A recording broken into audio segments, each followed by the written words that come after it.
start in July of 1982. The house at 6304 Barl Road stank of charred wood. Broken glass still littered the lawn. Ash was drifting around like unseasonal snow. Even days after the fire and from the safety of his car, the young man outside couldn't suppress a shudder. 2 people died in that blaze.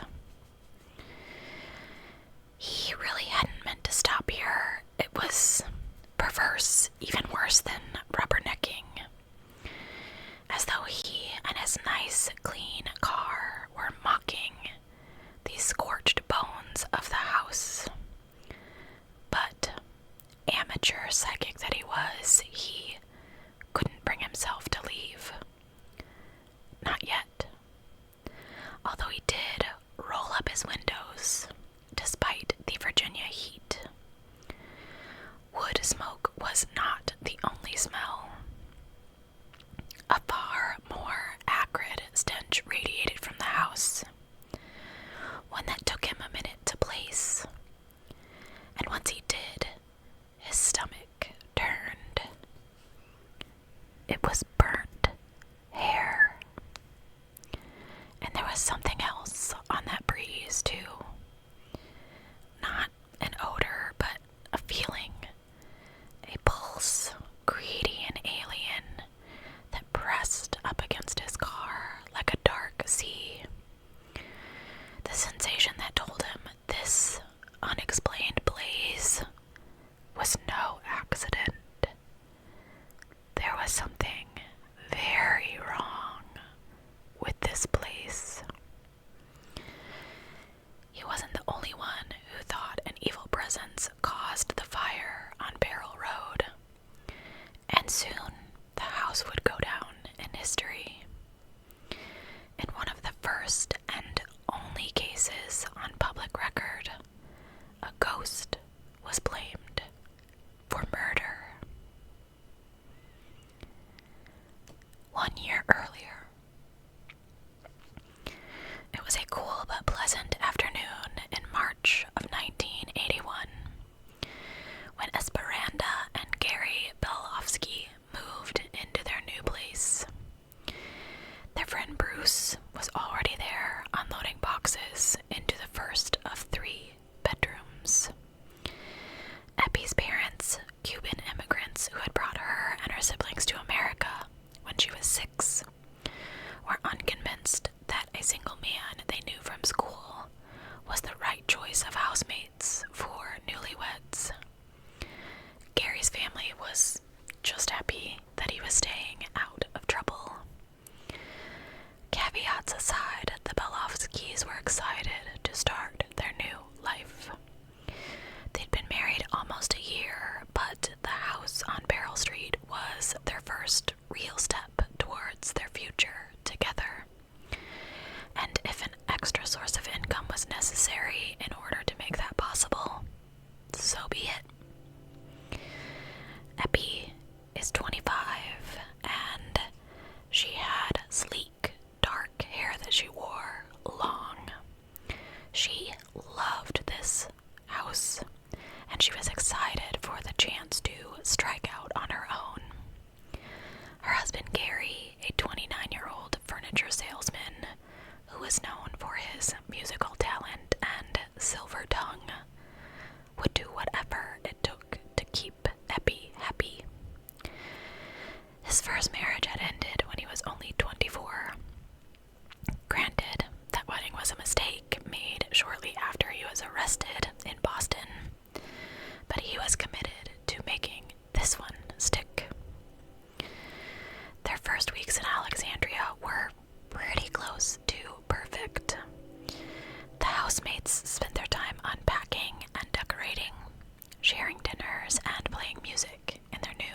A woman killed herself here about 8 years back.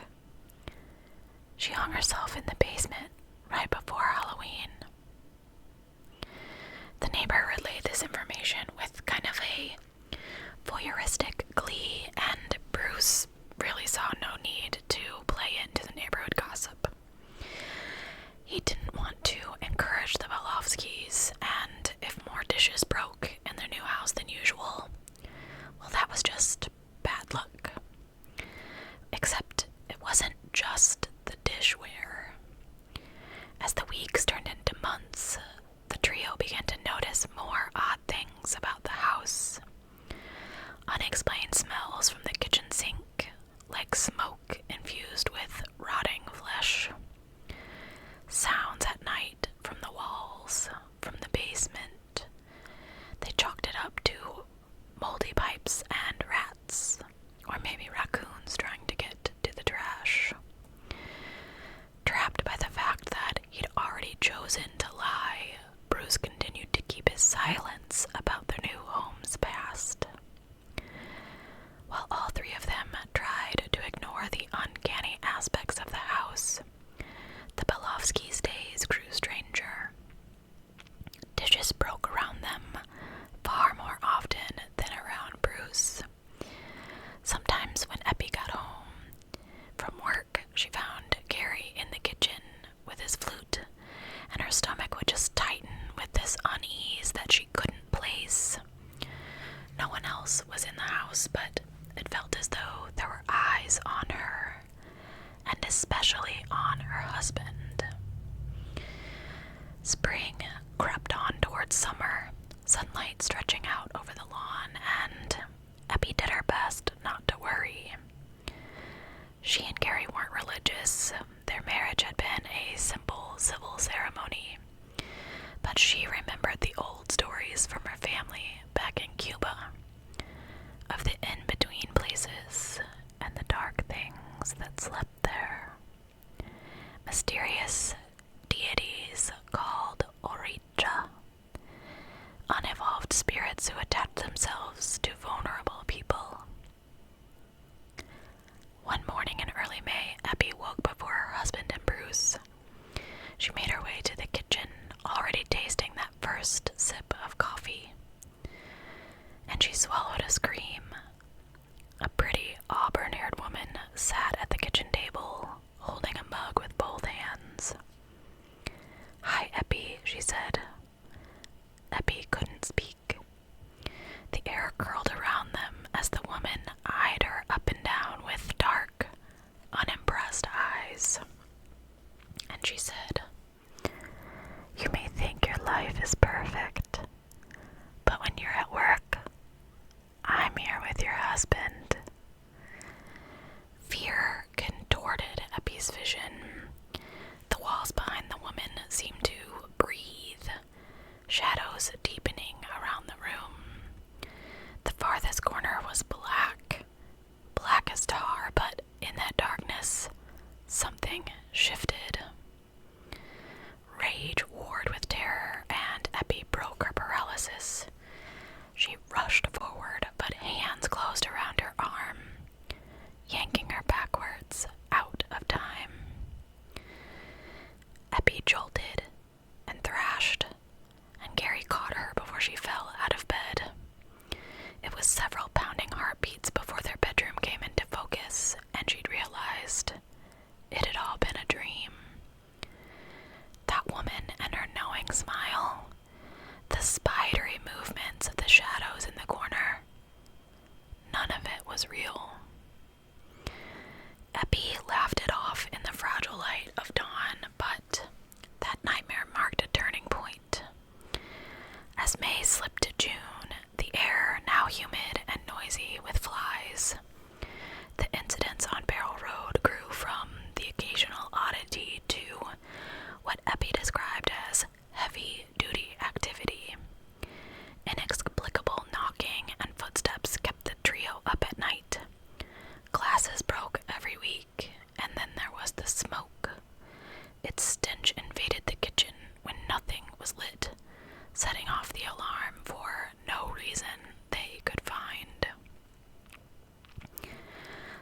was changing in the house, and energy growing bolder with time. One day, Epi found her car unlocked, moved from its normal spot, and positioned to block the driveway, the grill aimed squarely at the house as if waiting to crash through the wall. She confronted her husband, and then Bruce, but they both swore up and down they were innocent. That settled things for Bruce. Although he remained skeptical of real supernatural activity, there was too much that he could not explain. Finally, 3 months after learning the grisly history of their new home, Bruce told Epi and Gary about the woman who had unalived herself below the kitchen. So we're gonna go back to October of 1973. Mary and Raymond Conlon disagreed about the house. He found it homey, the extra bedrooms full of potential, maybe for an office someday or art, even if not for children. But at 46, Mary had accepted she'd never have a family to fill those rooms, and she felt small in the house on Barl Road. The unnecessary space mocked her in the quiet gray hours before dawn. On quiet Sunday mornings like this one, she'd wake in the dark, creep into the kitchen in her stocking feet, weary of making just too much noise. She would make coffee, watch the windows melt from charcoal to ash, and wish that she were nowhere at all. The previous spring, shortly after they moved in, Ray had told her not to blame the house for her depression. He was right, of course. Things had been difficult for Mary before she and Ray met, and they would continue to be difficult no matter where they lived. But those other bedrooms nagged at Mary. She worried that he'd regret marrying her, a woman 7 years his senior, who would never give him children, whose mind sank into such dark places. And he'd said nothing of the kind, but the dread kept her up at night. The house seemed to revel in her fear. Outside, the lawn was frosted with dew. A snatch of song played through Mary's head on repeat, just barely out of reach. She sipped her coffee, holding the flavor on her tongue. It was a hymn, she knew that much. One more ghost from her Catholic upbringing. Let all mortal flesh keep silence.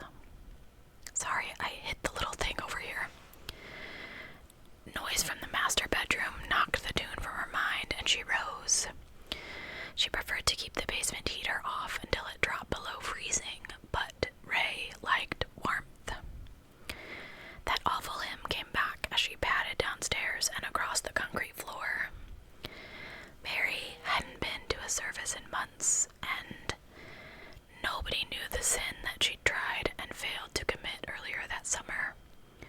But everyone could tell how bad things were between her and Ray. He was cheating on her. Mary had no evidence, but she was certain of it. Just as she was certain all of their church friends were whispering about it behind her back, judging her for living with an adulterer. Above her, the floor creaked as Ray headed for the coffee pot. Mary buried his knees in her elbow and stared up at the ceiling. The house was a 1950s construct with an angled rack of empty space between the first floor and basement rafters. Dust sifted down from those shadows in waves. An image entered her mind, abrupt and vivid, her feet swaying gently over the floor. You could throw a rope over one of those rafters, easy. Climb onto the heater with a noose around your neck, and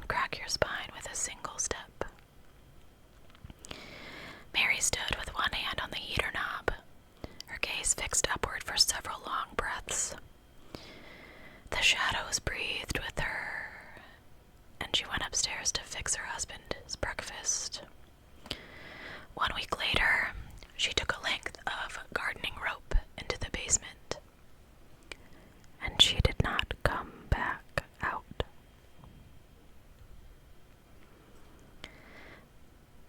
Now back to June of 1981. Bruce's revelation about Mary changed everything. Eppie connected her nightmare and the dead woman at once. Her parents' warnings came back to her. The tales of the Oricha and the Babaluai, I'm sure I said both of those incorrectly, the deity of healing who walked hand in hand with death.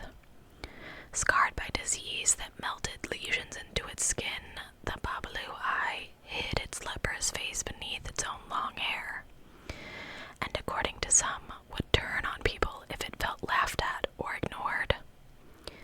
It could bestow madness, seizures, or smallpox. It could drag you into death, or it could simply watch as a malevolent spirit entered through your dreams and took possession of your body. Gary, concerned for his wife and battling his own fear, kind of took it out on Bruce. While Eppie sat in their bedroom with the covers pulled protectively high, the men argued long into the night. But in the morning, the anger had dissipated. They agreed on one thing. They were not alone in the house on Barl Road. Whatever else was there, the three of them needed to face it together. So Eppie took it upon herself to learn what she could about the ghost. After all, she was the one that Mary had revealed herself to most directly.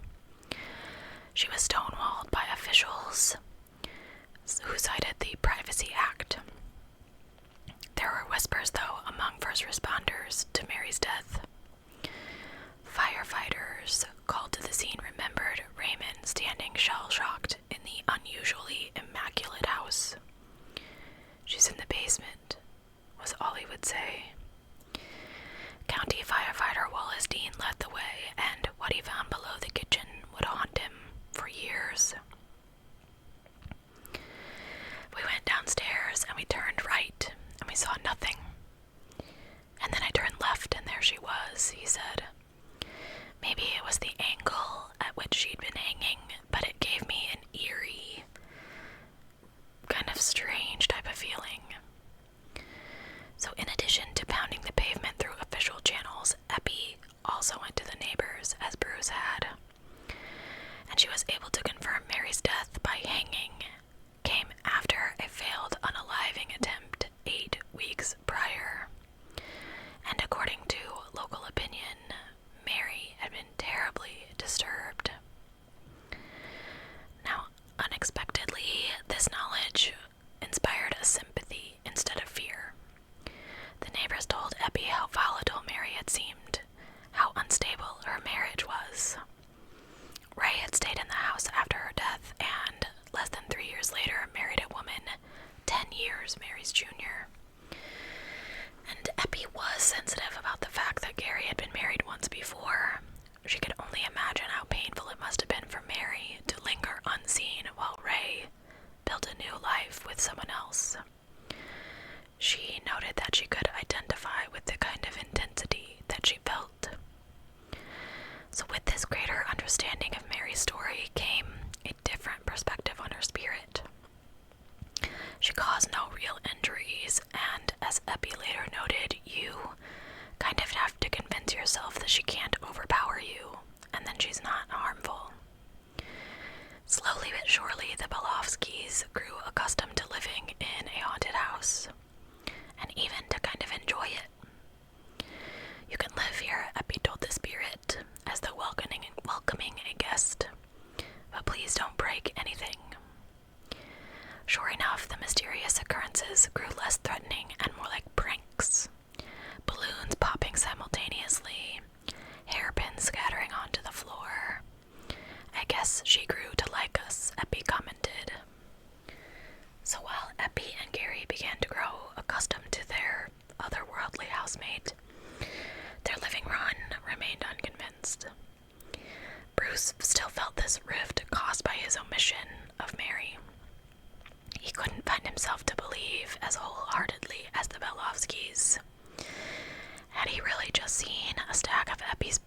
papers float into the air, or was he just drunk?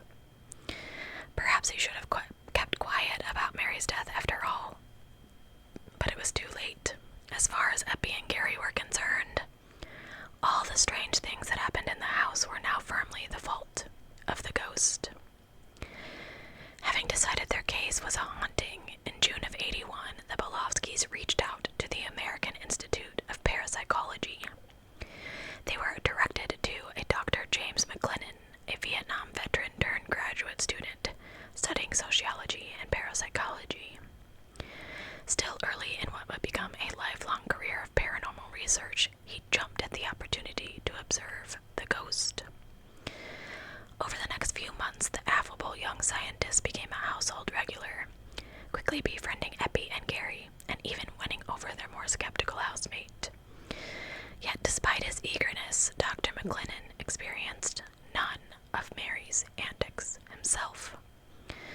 While he determined a rate of 2 or more supernatural experiences per month, he was also careful to note that the housemates reframed anomalous experiences, attributing the unusual episodes to Mary. Now this fit with Dr. McLennan's overarching theory of the paranormal, that spirits are not always as they seem, but often point to a need for therapy. Yet, as the parapsychologist reflected when interviewed for this story, he also found Gary and Eppie to be charming, friendly, and very happily married. If unaddressed psychological issues were manifesting as paranormal events, he saw no evidence of those issues either. Now, the Bowskys were not troubled by this uncertainty. They believed Mary didn't appreciate being studied, a supernatural version of the observer effect in physics. After Dr. McLennan's first visit, dishes rattled in the sink, breaking for the first time in weeks. Black smoke trickled up through the drain. Unsettled, excited, and fully invested in the supernatural explanation for their experiences, the Bowskys jumped at his next suggestion. They would conduct a seance. That July was on the cool side for Virginia, temperatures hovering near 80 degrees. But the house took on heat and held it like an oven. The Bowskys opened the windows before sitting down with Bruce and Dr. McLennan at the kitchen table, their reluctant housemate having agreed, despite his ongoing skepticism, to urge the ghost toward the light. Eppie recalled her dream of the pretty auburn-haired woman sitting at this very table. It had seemed like a threat at first, but now she saw it as a cry for attention. Gary felt the same. Mary posed no real danger to them, but something was keeping her there in the house. Her spirit was still tormented by the same emotions that had led her to unalive herself. She needed help, not fear.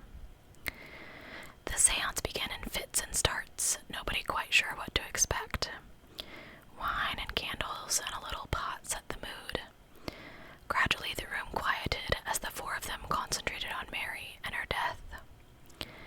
Eppie thought of the evolved spirits her Cuban grandparents talked about, which could serve as guides or helpers if they chose.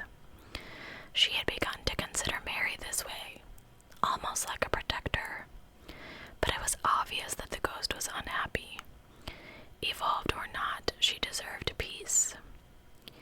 Soon, with Dr. McLennan's guidance, Gary, Eppie, and even Bruce found themselves focusing on a powerful image of soft, soothing light, a doorway through which Mary might walk. Now, the ghost herself made no appearance that night, but sure enough, after the seance came a lull of sorts.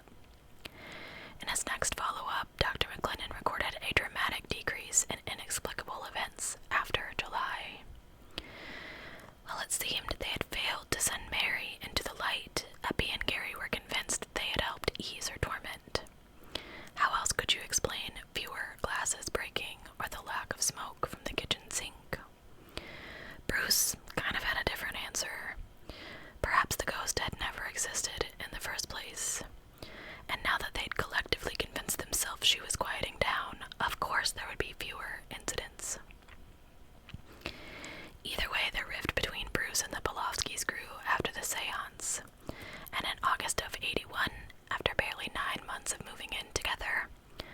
Bruce left Eppie and Gary at the house on Barl Road. The Bowskys took another housemate that fall, a woman named Cindy.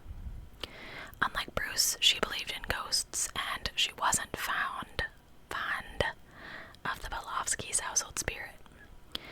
Mary was certainly less present now, but she wasn't gone. She enjoyed teasing Gary and startling Cindy, who claimed to see a phantom woman in her bedroom window more than once. When Cindy first described this vision to the Bowskys, Eppie had laughed.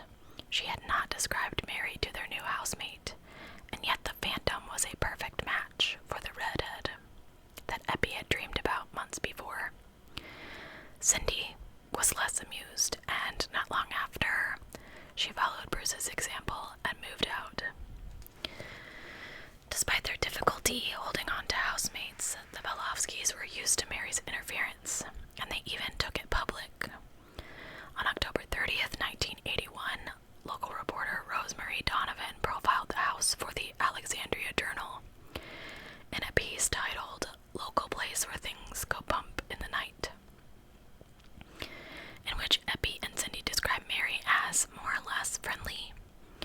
The article was a fluff piece designed to give neighbors a chill or two for Halloween, but its follow-up less than 1 year later was not so lighthearted. After Cindy left that winter, Gary and Eppie invested in a few new housemates, 2 men around their age, Joe Paddens and Evans Davies, and they got 2 dogs. With the place now full of noise and pause, the supernatural occurrences slowed even further, and it was just as well, because with 2 more young people living there, 6304 Barrel had turned into a party house. I gotta get a drink. And I did not take the label off the bottle, so don't look.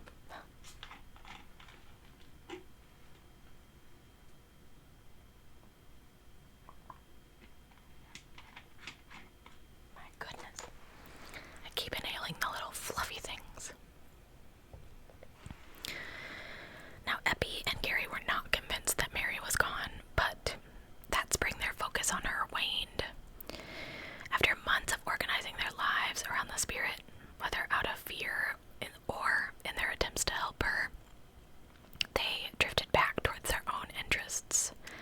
Gary found more time for his music, and Eppie finally began to make friends in their not-so-new neighborhood. When Dr. McLennan followed up in April of '82, he learned that since Christmas, there had been nothing worse than a few more broken glasses and the odd fire alarm. Mary had found her peace after all, the Bowskys said.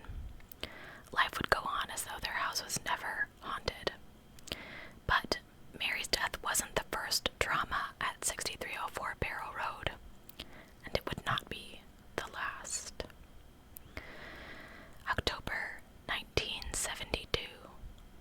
1 year before Mary tied her noose to the rafter, Lieutenant Colonel William Jordan lay in his bed at 6304 Barrel Road and tried not to panic. Disorientation was normal after a seizure, but something about this house made his confusion worse.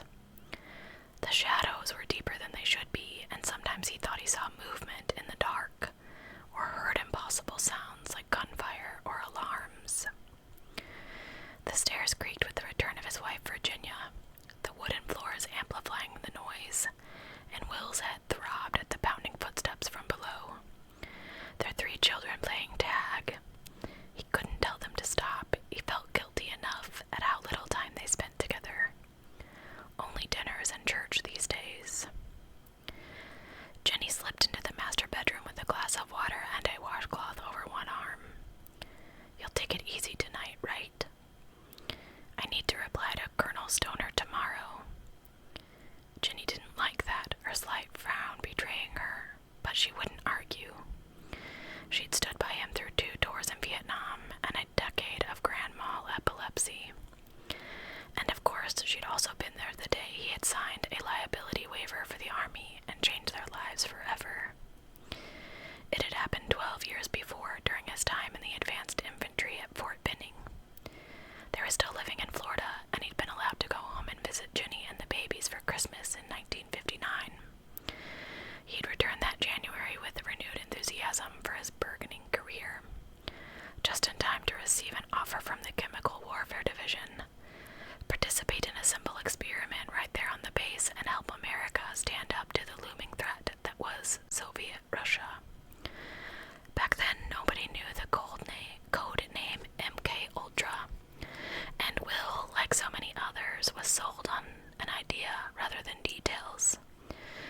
Army wanted to learn how mind-altering substances would affect American soldiers if it was used against them, and how in turn they might weaponize hallucinogens in order to develop a mind control program for enemy agents.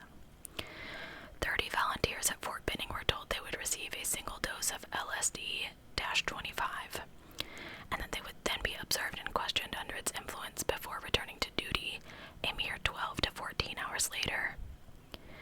By this point, LSD had existed legally for around 20 years, but it was still a relative unknown as far as scientific community, military funded or otherwise, went.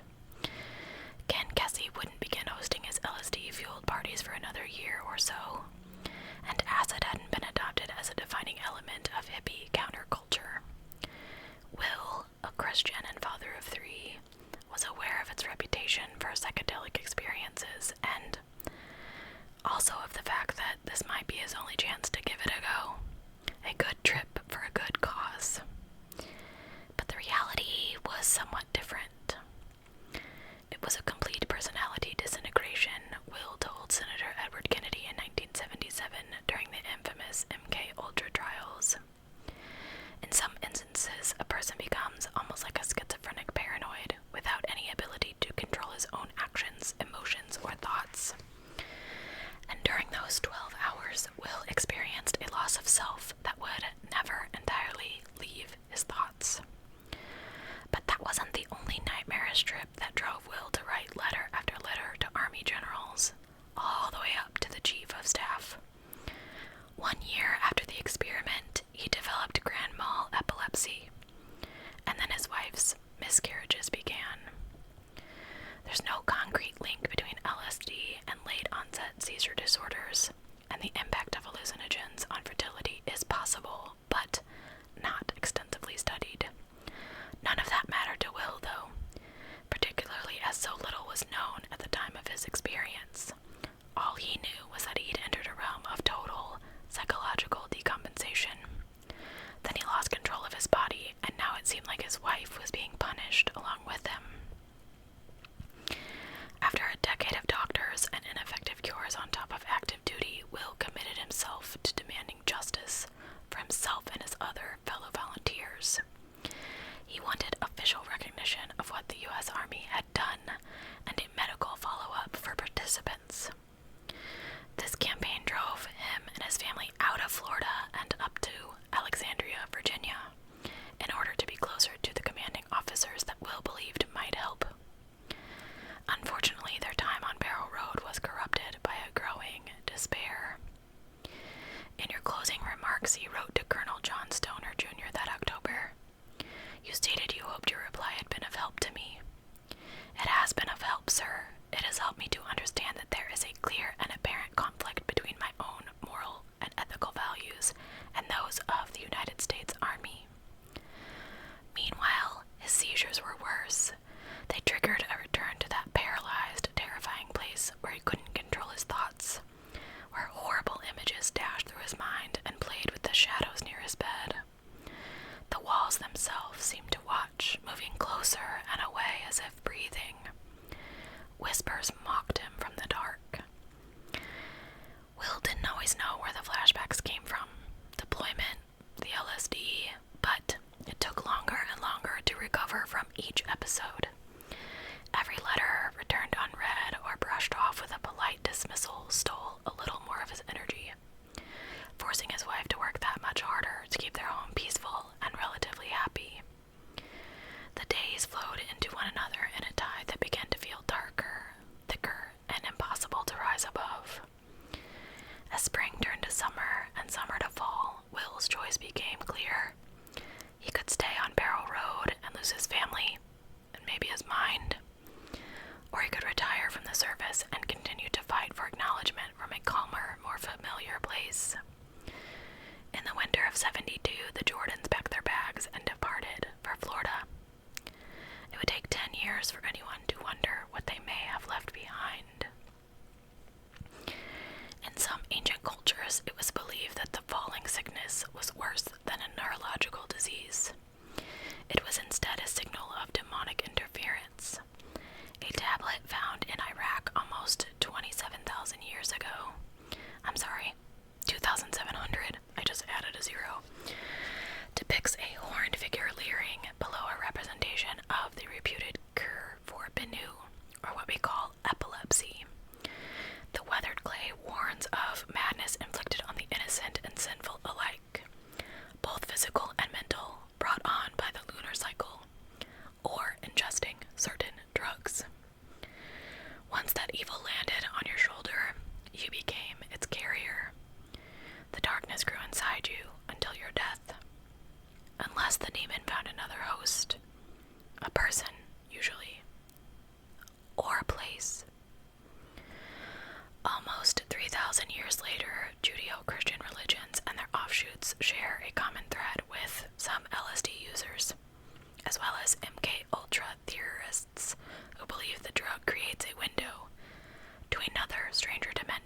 smells, or even a broken glass. At 29 and 26, respectively, Gary and Epi had moved on with their lives. Down the road might come children, but for now they spent their days drinking, smoking, and playing with their dogs. They'd even adopted a litter of kittens that summer. But the peace was not complete. The fire alarm continued to sound for no reason. One day, Epi fell down the stairs, and though she wasn't badly injured, she swore that a rug had been pulled out from under her. Perhaps this fall was in her mind when, despite her youth and good health, Epi surprised her friends by making out a will. 2 weeks later, towards the end of June, the Bowskys went out to dinner and left their new housemates alone. Both men were in their rooms, the dogs asleep in the living room, when a noise shattered their calm. Joe would later describe it as loud as a bullhorn. Evans thought it was like a bull or an elephant in a tin can factory. The two men waited with the dogs until Epi and Gary returned, unsure of how alarmed they should actually be.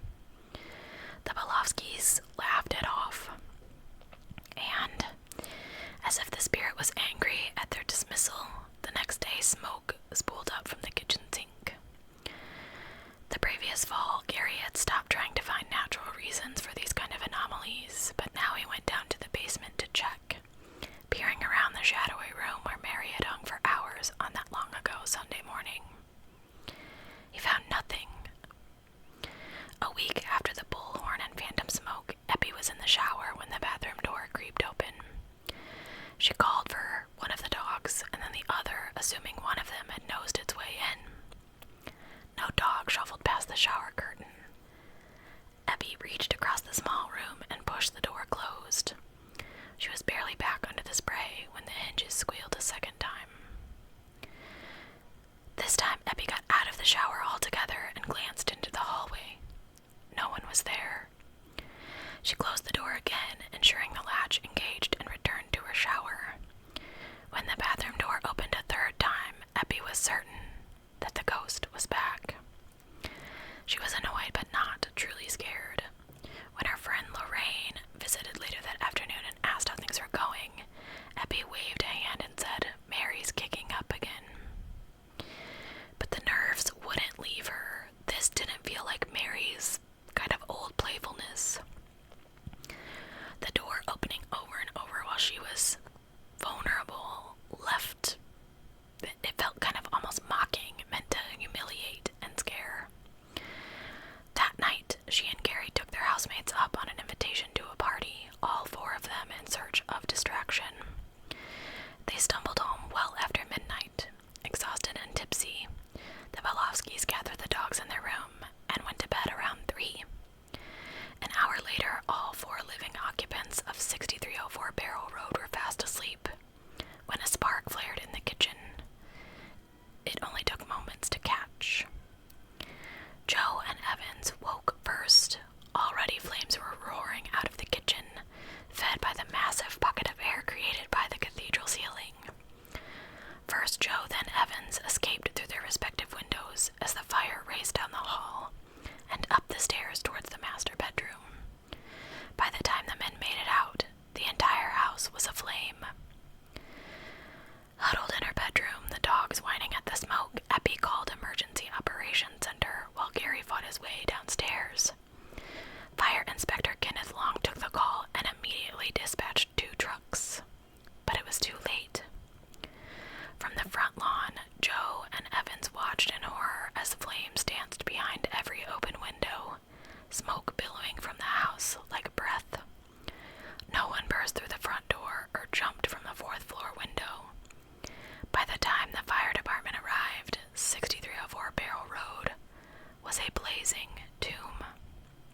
heard two neighbors talking about Mary. The name would have sent a chill up the spine of his fellow veteran firefighter, Shift Commander Dan Bickham, who was battling flames. 9 years later, Bickham had responded to another emergency. Earlier, Bickham had responded to another emergency call at this house, also before dawn on a Sunday. He was too late to save Mary, either. There's just a lot of coincidences with this whole thing, Bickham admitted. It kind of makes you wonder. He wasn't even supposed to be working the day of the fire that killed Eppie and Gary, but he'd switched shift at the last minute. Officially, the blaze was declared an accident, but firefighters did confirm it started in the kitchen, directly over the spot in the basement where Mary had unalived herself. Newspapers around the world blared with headlines like those put out by the United Press International. Ghost suspected as cause of fire that killed 2 people. And the newlyweds took their places as a rarity in paranormal circles, one of the few cases in history in which a person's death has been publicly attributed to paranormal activity. But as the amateur psychic sat outside the house, the smoldering ruins of the house, and reflected on the people who died, it wasn't Mary's spirit he sensed.